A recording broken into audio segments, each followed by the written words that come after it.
చైర్మన్గా ఉండడం జరిగింది. అప్పుడప్పుడే కొత్తగా ఒక రాజధాని లేని ఒక రాష్ట్రంగా ఆవిర్భవించిన రాష్ట్రం మన ఆంధ్ర రాష్ట్రం. ఆ తర్వాత ఎన్నో అభివృద్ధి కార్యక్రమాలపై దృష్టి సేకరించి ఈ యొక్క చలనచిత్ర పరిశ్రమను అభివృద్ధి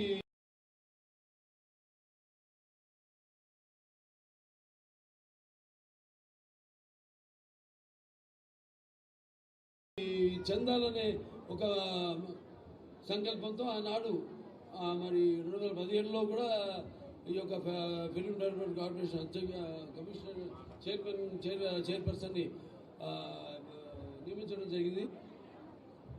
తర్వాత మళ్ళీ ఈరోజు తిరిగి మన film development corporation board committee members అందరినీ కూడా అంటే మన ఏదైతే మన ఎఫ్డిసి చైర్మన్ గారు ఉన్నారో భరత్ భూషణ్ గారు, ఆయన చైర్మన్గా ఆయన ఆధ్వర్యంలో మరియు మిగతా IMPR commissioner and managing director Viswanathan గారి అయితేనేమి, అలాగే మిగతా ఈనాడు ఈ యొక్క కమిటీ మెంబర్స్గా నియమితులైన ప్రతి ఒక్కరు కూడా అంటే మన చిక్కాల మయూర్ రమేష్ గారు అయితేనేమి, సుమన్ దల్బార్ గారు అయితేనేమి, శివాజీ గారు అయితేనేమి, చదలవాడ శ్రీనివాస్ గారు అయితేనేమి, లేకపోతే మన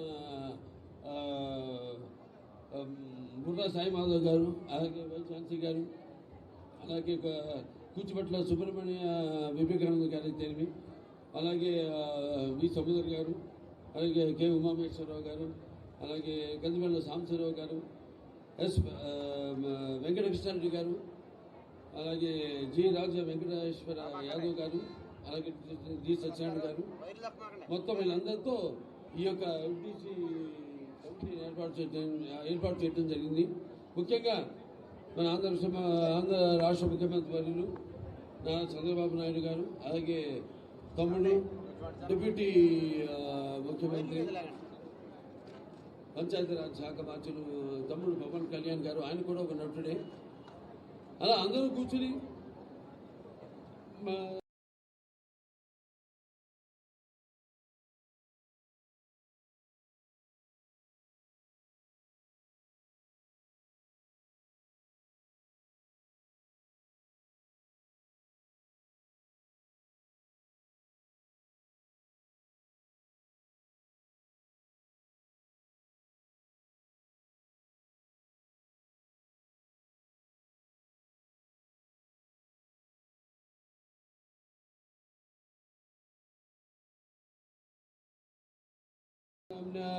నేనైతేనేమి, లేకపోతే మన గంధర దుర్గేష్ గారు అయితేనేమి, ఈ యొక్క చిత్ర పరిశ్రమను ఇక్కడ మన చలనచిత్ర పరిశ్రమకు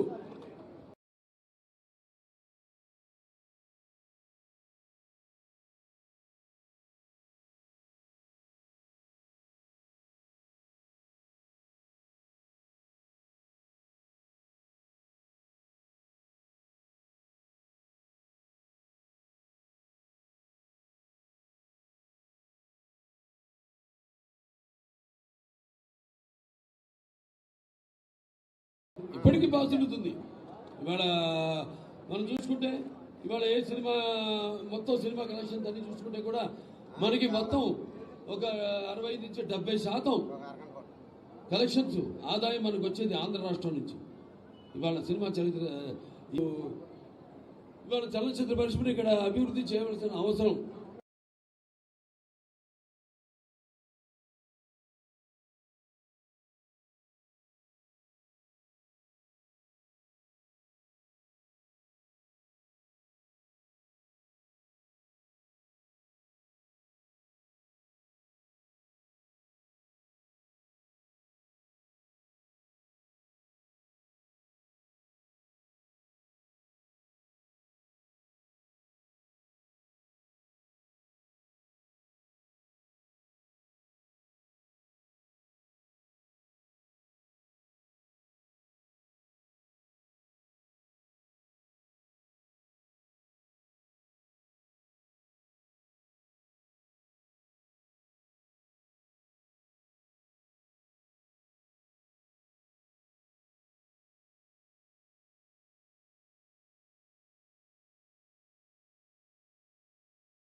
ముఖ్యంగా ఎంతోమంది ఉన్నారు ఇక్కడ. అండ్ లాగా ఏర్పాటు చేయాలి అంటే ఒక కప్పు కింద వాళ్ళకి లభ్యమయ్యేటట్టు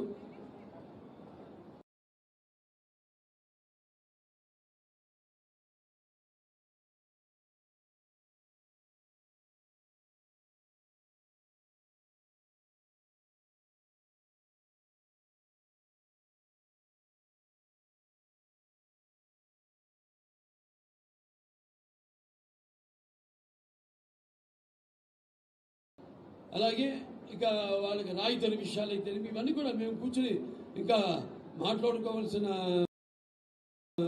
దాని తర్వాత నందమూరి తారక రామారావు రోజు ఈ యొక్క కార్యాచరణను ప్రారంభించడం, ఎఫ్డిసిని యాక్టివేట్ చేయడం, మళ్ళీ ఇక్కడ వివిధ రంగాల నుంచి అందరూ కూడా ఎన్నుకోవడం, అటు సినిమా రంగం అయితేనేమి, అటు నాటక రంగం అయితేనేమి, లేకపోతే అటు టీవీ రంగం నుంచి అయితేనేమి అందరూ కూడా ఎన్నుకొని ఈరోజు ఒక మంచి కమిటీను ఏర్పాటు చేయడం జరిగింది. సో అందరూ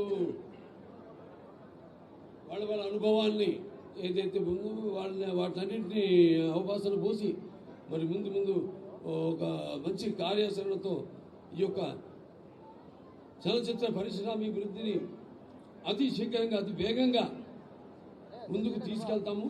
దానికి కావాల్సింది ప్రజల యొక్క సహాయ సహకారాలు కూడా ఎక్కడ షూటింగ్ జరిగినా, అలాగే కావాల్సింది కేవలం ఇక్కడ ఆంధ్ర రాష్ట్రమే కాదు, ఇక్కడ ఫెడరేషన్ ఉభయ రాష్ట్రాల ఫెడరేషన్ చైర్మన్ గారు ఉన్నారు, ఇక్కడ ప్రెసిడెంట్ అందరూ